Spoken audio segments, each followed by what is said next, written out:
guys, welcome back to our channel. It's Yvonne from Ginger Chick Rehab, and if you're new and checking out this channel for the first time, this is something I do with my husband Chris. Not always, but sometimes. So in today's video, you all like to watch Dollar General flips. So in our travels and a recent weekend away, I'm still always surprised of how many Dollar Generals there are. So we probably went past about a dozen, stopped by about half. So in today's video, I am sharing the makeovers with you. So I'm going to show you right at the beginning what items I'm doing, what I'm going to be doing to them, what was done to them, and how they were transformed and get ready to resell. Yes, these items have been selling for me. They've not only been selling for me, but even items that I don't have to redo. Not everybody goes into a Dollar General, so yes. So I want to share with you. Yep, I don't do this all the time. I'm trying to do once a month for y'all, but so let's get right into it. So starting off right up with this basket. This basket was, let me see, $14. Not too bad. So what I do is I'm going to be taking off all of this to update it a little bit, and then I put them onto plant stands that I'm always looking for plant stands and something to lift baskets up. So I will double the price of the basket, and then I'll double the price of what the plant stand was, trying to figure out my cost, and then I will wire it onto the plant stand. Now this one, this is just a nice rectangular, so this has to change up because the plant stands that I have, they're round. So, but I think this one was $10, great price. So that gives me $20 just right here in the basket. Beautiful color, I'm not changing it at all, nothing to remove. I do have some legs that I'm going to be attaching to this to get it off the floor. I don't know about you, but as we get older, we really like to lift things up off the floor. And then I have this plant stand. Yep, just a regular old plant stand. They have been working out really well for me. Now this one is in good shape. It was $409, so that you're again in my area, I'm just going to go ahead and double the cost to figure out my final cost. So yep, just taking that price sticker off. And I really, once I get this cleaned up, I don't even think this needs to be respray painted.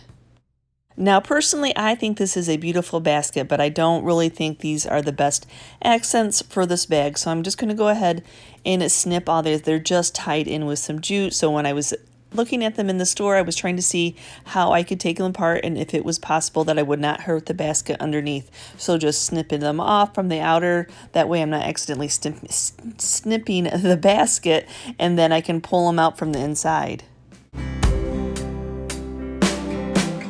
I'm just going to be using wire to attach this. I want to make sure when you lift that basket up, it's not coming apart. So what I'm going to do here is I'm just double checking that it's going to fit, that the basket is sturdy enough to withhold or stand up on just this plant stand alone, that I don't need a piece of wood or anything like that. So I just first cut off 3 pieces of wire. I'm going to work from the inside and poke them through and then wrap them around the top part of each leg.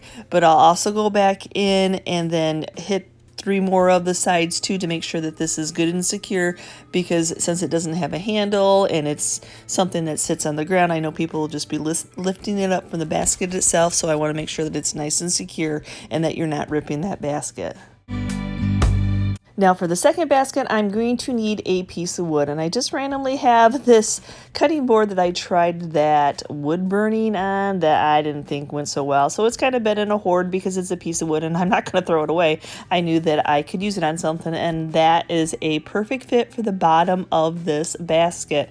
That way I have something structurally to hold it, and there's something to screw the legs into, because if you try to screw into that basket part, you're just going to split up the basket. So I just need to get these cleaned so I can get them painted up. So now I'm just going to get these painted up black on both sides of this board, because you'll be able to see both sides of this board, and including the legs, just using some Rust-Oleum in the flat black.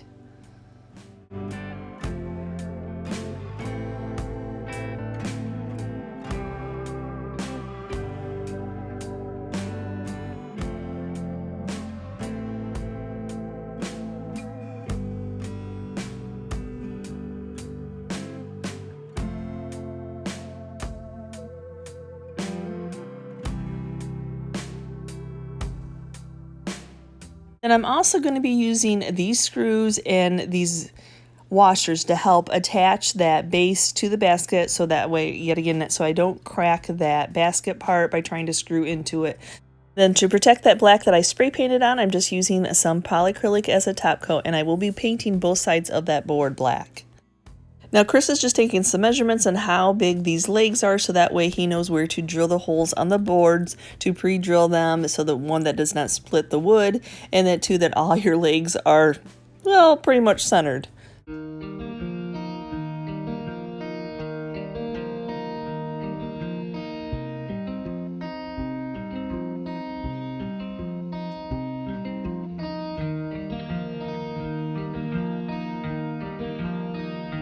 So now that we have a little tabletop to set that basket on top, you can just set the basket right on top of it, and then use a little bit shorter of screws.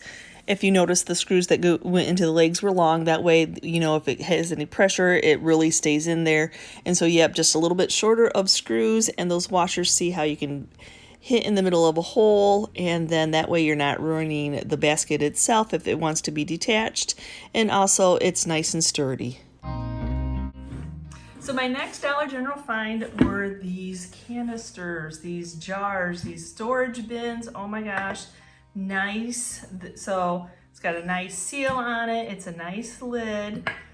And then there's two different sizes. So we got a smaller one. So the smaller one was $6.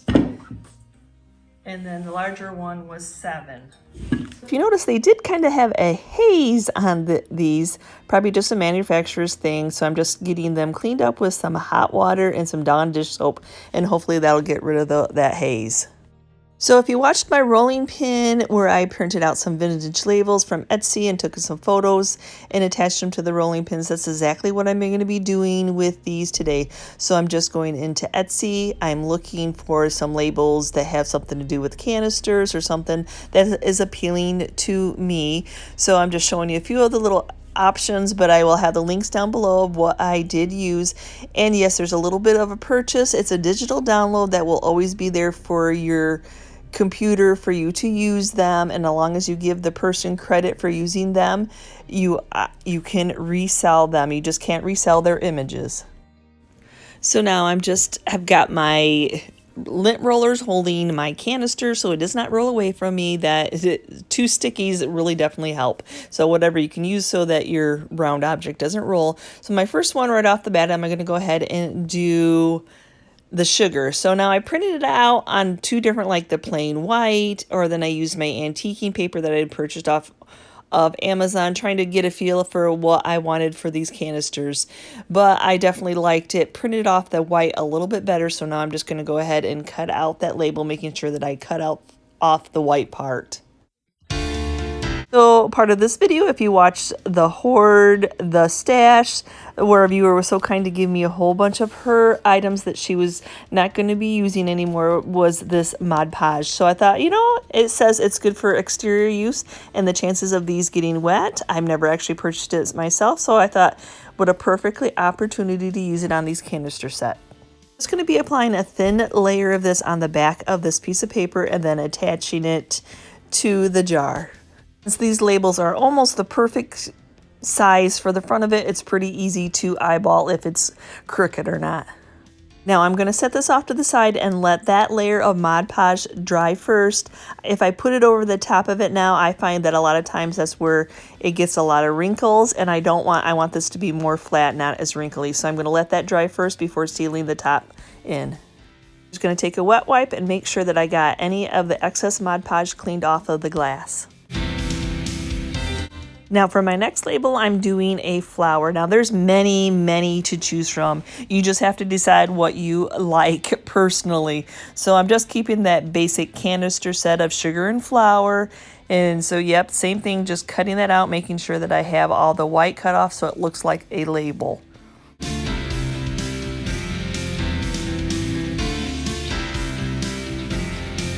So this white paper is nothing fancy, it's just your plain old copier paper. So look at, this is how nice these images print out. Then after an hour or so, I think it was probably a couple of hours, that is now dry. And now I'm going in and just sealing that front. Now I know it's going to look a little bit hazy, but this is going to end up drying clear.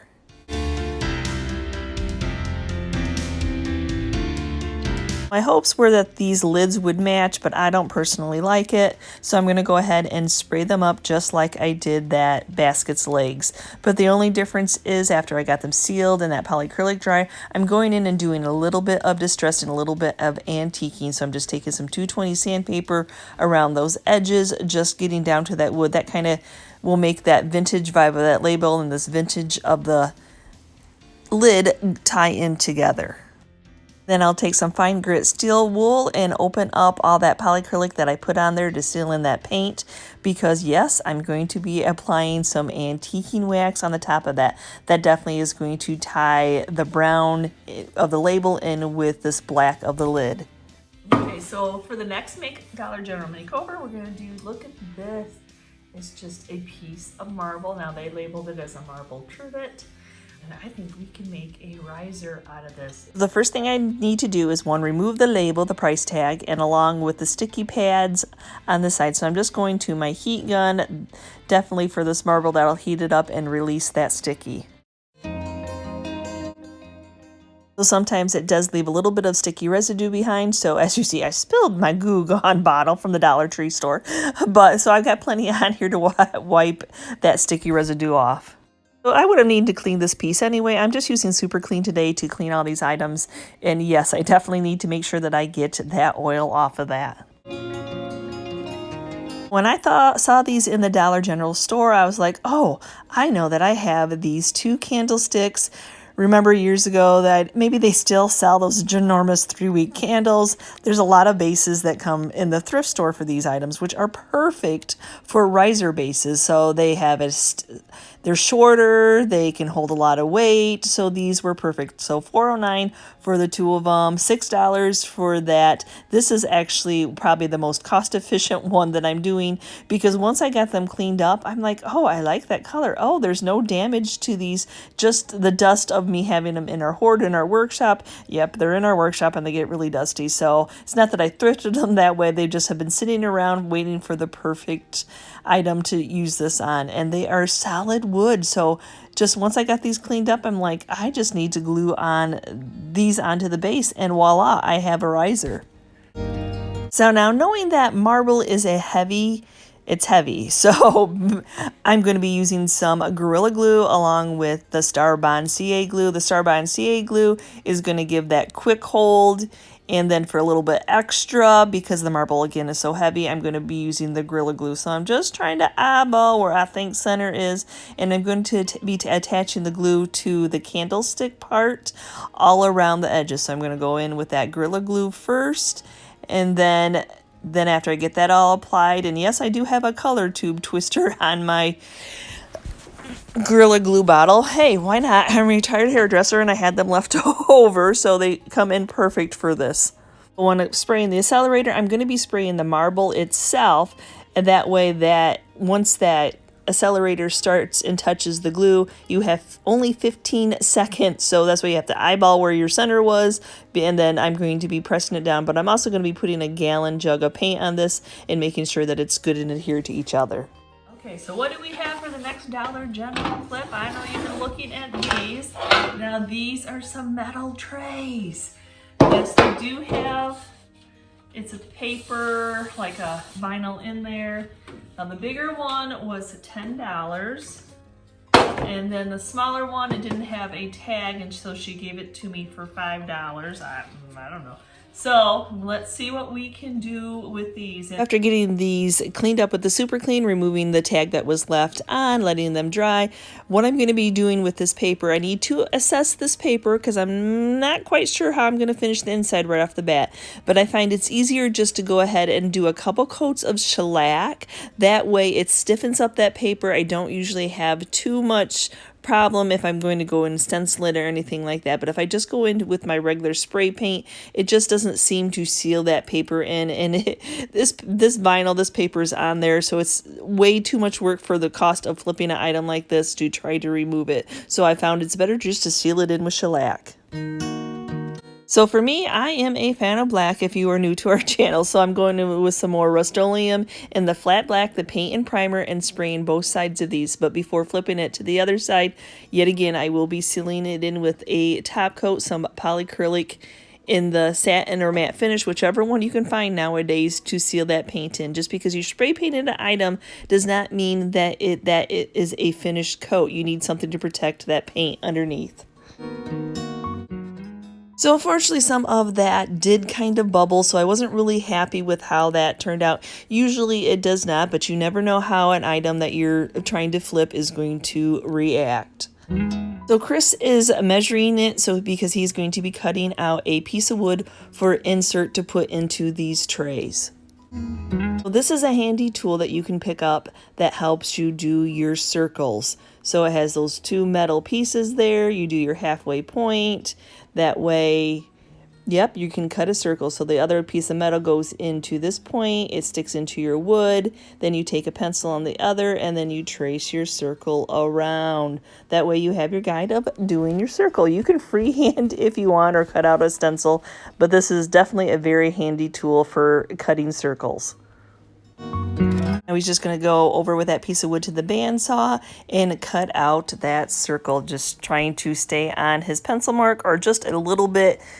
You don't want to go into it, you rather sand off some excess, so just try to get as close as you can and then you can sand off the rest. Then now we have two perfect inserts for these metal trays. And after getting them all sanded smoothly, I'm just going to be doing some antiquing wax. Now, I know that a little bit of the edging might show through the handle, so I'm going to take some of the Jolie black wax around the edges just to kind of tie it in so your eye's not drawn to that sticking above the handle part. Just to be safe, it's just a wee bit, but it just makes me feel better. And then now we're just going to do some of the antiquing wax right on the top of it, full strength right out of the bottle, just using a piece of drop cloth to apply it. But on the plywood, you're definitely going to see a lot of that wood grain, so you would definitely want to make sure that you got that sanded smooth, and I definitely love how it pops. I did antique both sides of these because I'm not going to be gluing it in. I just want to leave it as an insert. That way I don't have to mess around with any glue. It is a nice tight fit, but I am going to be sealing these with at least 2 to 3 coats of the polycrylic. That plywood is very dry, so it basically just absorbs right in that first coat.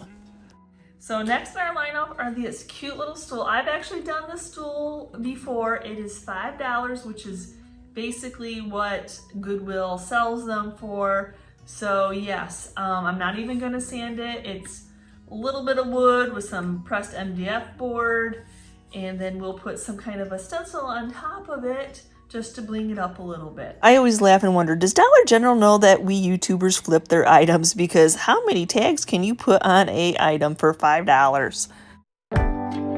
Yes, even though they are new purchase goods, you still need to prep them and clean them. They've been manufactured, they've been touched a lot. Why yes, even though I did not pick all 3 of these stools up at the same Dollar General, actually I picked them up 3 different Dollar Generals, but for $5, yes, I'm going to get more to have in my inventory. So just getting them spray painted up with that same process of the Rust-Oleum and the flat black, and then sealing them in with that polycrylic on both sides. So I'm going to be applying some grain sack stencils to the top of these little stools. Like I said, don't worry about the top where those scratches are because this is all going to be hidden underneath. It's just the way the porosity of the paint took differently because that was opened up to the MDF board. So for this stool, I'm going to be using the smaller stripes. Now, I had a little bit of difficulty the first time I used these stencils.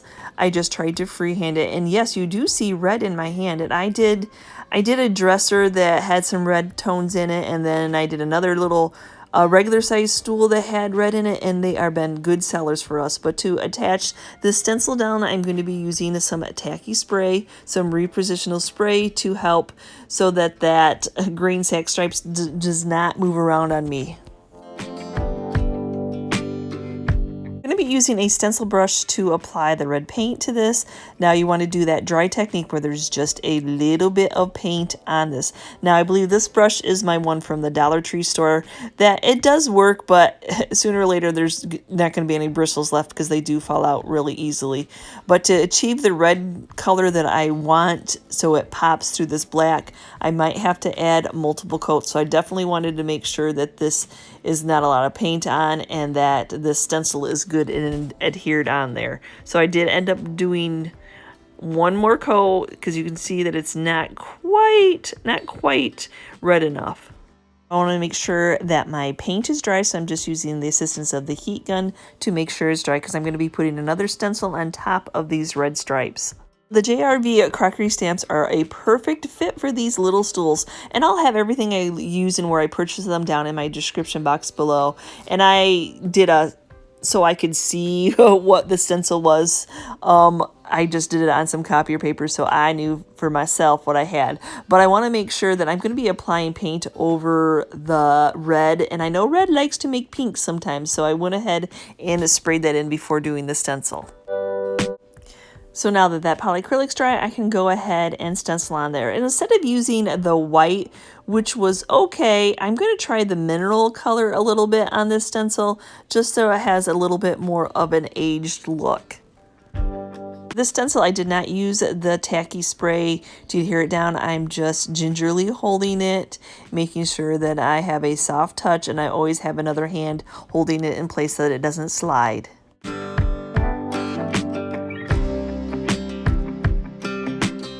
Now for my next one, I'm going to be using the wider stripe. So the same thing, I use that tacky spray to hold it down. That's definitely, the smaller stripes are a little bit flimsy, and the first time I used it, they definitely moved around and really made uneven grain sack stripes, so it's that perfectly imperfect, but I wanted it a little bit more control because I knew I wanted to apply at least 2 coats of this red on, and definitely this larger surface area is covering up those scratches.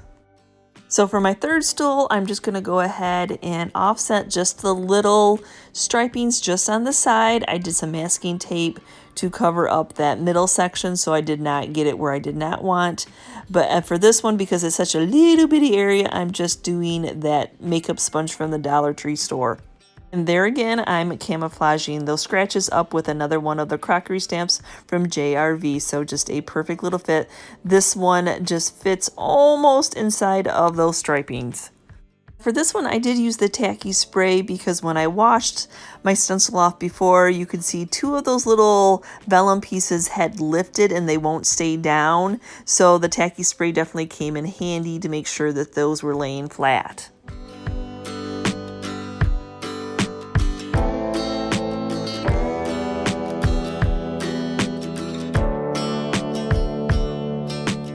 And I did switch over to my blow dryer to dry it before lifting it off that stencil. That way the heat gun didn't melt my stencil. And after applying just a thin coat of that polycrylic on the top of it and letting it dry, I need to seal the apple barrel red paint in some. I'm going around all those sharp edges with some 220 sandpaper and distressing it. It's just a personal look that I like, and I think it ties the whole piece together. And then I'm going to go ahead and with some fine grit steel wool over the rest of the entire piece to open up that polycrylic, because yes, I'm going to be antiquing waxing these also. That's just going to really make where I opened up, where I distressed those edges, really pop and tie in that black and that red and just complete this piece. So next up is something I've actually done before. I know I've done those little stools before, but not everybody has seen my Dollar General flips. So I actually found these little dough bowls. Oh my gosh, are they not the cutest little trays? Now this one is 4 and then this one is 6. And this color actually has sold for me. But what I do to it, it is so rough to the touch. You wouldn't be able to dust it. Your cloth and everything would just get, and it's not sealed. So if you spilt water or anything, it's just going to absorb the water and ruin it. So we're going to start right off by removing the tags. There's no cleaning at the moment needed on these pieces. I'm going to go ahead in with some 80 grit sandpaper. Yep, some 80 grit. And then I'm going to go ahead and just start making these smooth. As you see, it's going to go down to some of that natural that's underneath the manufacturer stain. But don't worry about that. Our worry right now is to get these nice and soft, that they're soft to the touch, and that no dust is going to be caught in all those little crevices. So I'm just going to be hand sanding the entire piece. Now the orbital sander, it's not that hard of a wood to go in with a power sander. You might take a little bit too much of the wood off. Then to smooth out that 80 grit, I just take some fine grit sandpaper, and that seems to do the job. After getting both of these sanded to what I felt was soft to my touch, yeah, I got a lot of sandy dust, so I'm going to go ahead and get that vacuumed up first. And then, yep, I'm going to go to my go-to of a Waverly. And if you look at the Waverly, it says it seals and protects. So once this has cured, it should be protected from water damage. And then definitely the Waverly straight right out of the bottle is going to tie in the manufacturer's stain that was on that, along with, it's going to give it actually some more interest with those lighter spots and the darker spots. So yep, I'm just going to go in, and this is so raw that it just sucks it right in.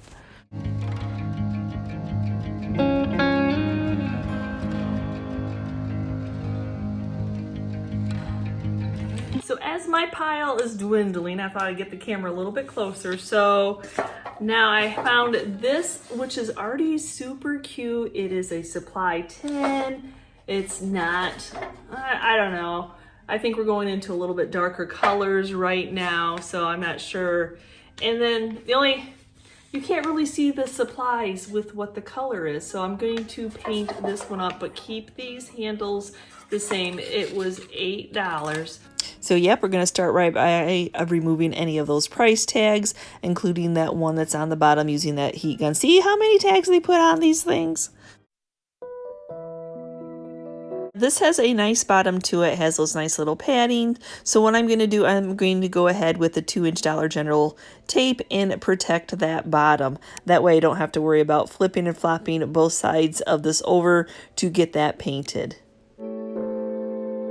Then going in with the same tape and doing those handles also. Even though I won't really necessarily get down on the side of the wood, at least I'm getting the general most area of that handle covered with the tape. So same process with that Rust-Oleum paint and primer, but see where I said if that bottom was nice, I didn't have to worry about flipping and flopping. I already have to try to get to the inside of this piece and underneath that lip.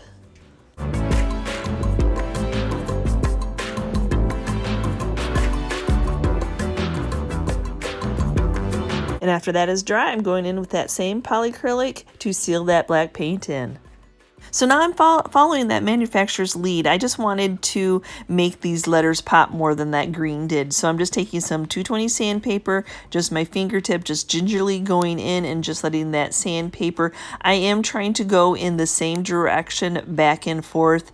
You're going to see those scratch marks that you're revealing those letters. So you kind of want to go into the same direction, but very gingerly, and take your time. That way you're not accidentally getting onto the flat part that you don't want to show in distress. And to hide that distressing in, I'll just randomly go along the rim, along the handle, along the bottom, just removing any of it. Now this really hasn't cured very long, so it's easily removed with just that 220 sandpaper. And it was definitely well worth my time protecting that bottom. Now I just have to remove the tape. A $5 laundry sign that's in a package. It was $5. So I think if we put this on a piece of wood, distress the wood a little bit, make a sign for a laundry room. And I'm wanting to do a new laundry room in my house here soon, so I may even make it for myself.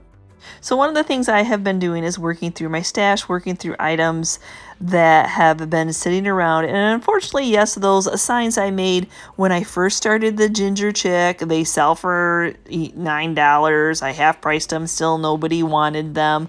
So yes, I'm going to be sanding those off and reusing them for the wood for this sign. And along with this, a piece of roofing metal is almost the perfect fit for this, though it could be a little bit bigger, but I am happy with what I see from behind it. And when I made these signs, I don't feel bad about sanding it all off. I bought them. It was somebody's docking that they had taken out and donated to Habitat. So I got it for like 25 cents a board. Yeah, free would have been better, but I still take the 25 cents. And yes, my time of making the signs, but hey, I don't know. And people didn't want them. I thought they were cute, but yep, I'm just taking my Mouse Black & Decker sander and then getting the general of that sanded down, making sure it was already smooth to begin with, but I'm just taking the lettering off. Now to keep it so these all three stay together, we're just using those paint sticks that you can pick up. I think we picked up a pack of however many from Menards. So just nice thin wood, so just putting some tight bond glue to make sure that they stayed adhered, and then Brad nailing them down. They all weren't the same sized board, so we leveled them up on the one side, and then Chris just took it over to the table saw to cut off that excess. Then the excess of the paint sticks, just an X-Acto knife, and then it'll just snap. It's not very thick wood. And then he's going to go in and some pre-drilling on that metal roofing, just to make sure that that's good and secure first before attaching the sign on it. The sign itself already has pre-drilled holes in it. And since we do a lot of black accents, you can actually buy this screw container that has randomly sized screws on Amazon, and it's nice that they're already painted black, so then we don't have to worry about painting little screw heads black.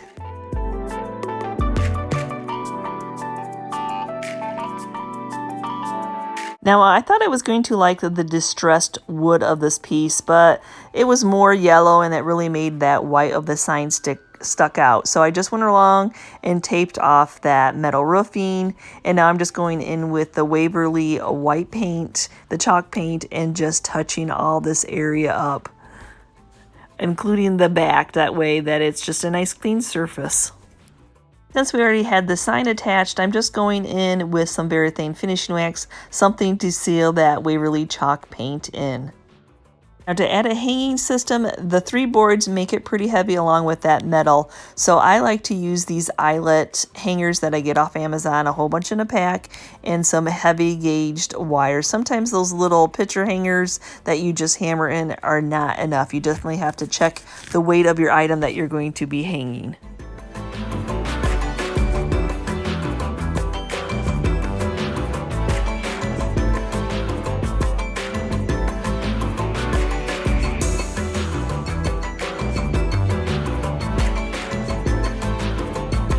Couple things that I'm going to make over a wee bit, just a little bit, that were not Dollar General. Now, I was looking to see if Walmart had their Christmas stuff in yet. Well, yeah, you gotta go look for it early before it's gone. And they had these little spritzer bottles. Oh my goodness. Now, the tag said, I think, $4 or something like that. So I thought, oh my gosh, I could paint this up black or leave this as is, because it's unfortunately not metal, but this is glass, and I thought I could put a little spritzer on it, take the tag off, but when I got to the checkout, it was $2. They were clearing out a lot of their garden items. So yeah, yes, I'm going to do a few of these and just kind of bling them up a little bit. And this was a Target dollar spot.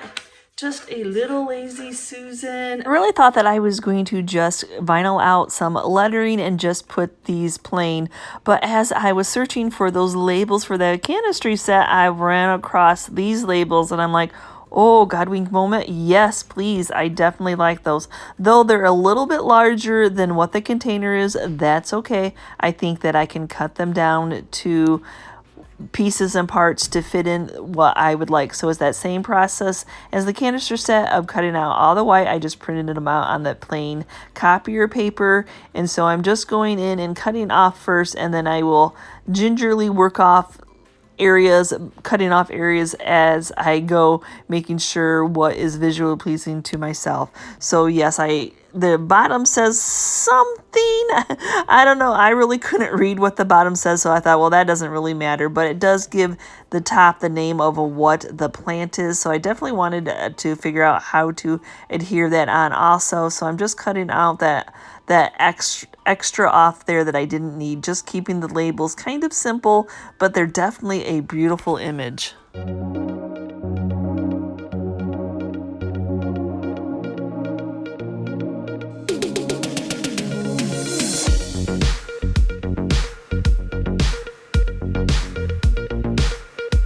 The same process, I'm just doing the Mod Podge on the back, and then I'm just kind of adhering the label this and that way, depending on what's pleasing to the image, and then I'll let that dry before sealing in the top of it.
So what did you think of today's Dollar General makeovers? I absolutely love the founds that I had found, and I hope that you all, when your Dollar General travels, can find any of these items to make over like I did. I definitely think that I had taken these Dollar General items to the next level. And so in the comments, please give me a comment of what your favorite makeover was, and if I have inspired you to look at Dollar General finds in a new way. Thanks for watching today's video, guys, and I hope that you enjoy this kind of content. And if you're new and checking out our channel for the first time, and you did enjoy this kind of content, hit that subscription button along with the notification bell so you know when we've uploaded a new video. And we will see you next time, guys, and you can see what I'm up to. Bye.